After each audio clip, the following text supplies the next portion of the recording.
system. Okay, now I'm going to demonstrate how we remove the water from the underground system. Okay, so as you guys can see, the water is coming out. Okay, so that is what happens when we take out underground water from the underground. So let's say we have a lot of people living in this area, let's say 1,000 people, and we can estimate that let's say around 1,000 people use around 10 ml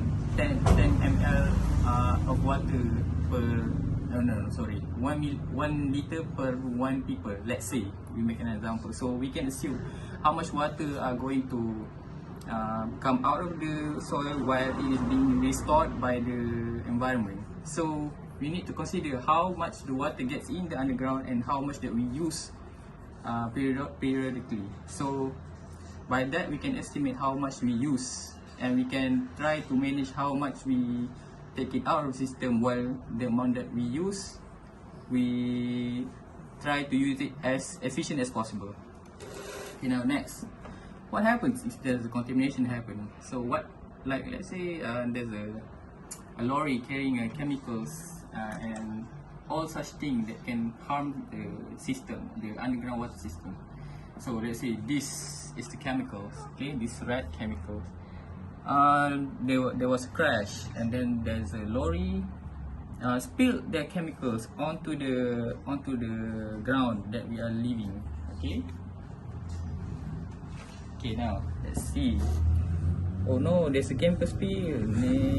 Then we pour this onto the site that we think is going to, no, not we think, what is going to contaminate the underground water. Okay, it shouldn't be too much, but in real life it could be more or less than this. This is just a small scale design.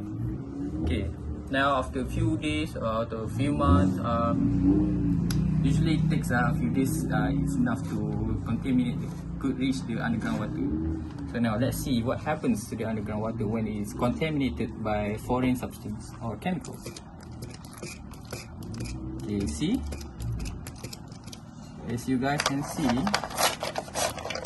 the water turns out a little bit red because it has now been contaminated by the contaminants. So what this demonstration is trying to sample out is how the contaminant can get into our water system and how we use it without, really concerning how we are contaminating it without thinking its consequences. So long story short, we should always take care of our underground water, and we should not release too much, or better yet, don't release any chemicals or foreign or any contaminants onto the on the soil, because most people think that oh, just because I threw contaminants on soil, it doesn't affect anything, because you can't see anything, because people tend to feel something is bad when they can see it happening. But now in terms of underground water, we should realize this thing is actually happening in our system. So that's all from me. My name is Hakim, and this is my demonstration and Aquifer model. Thank you.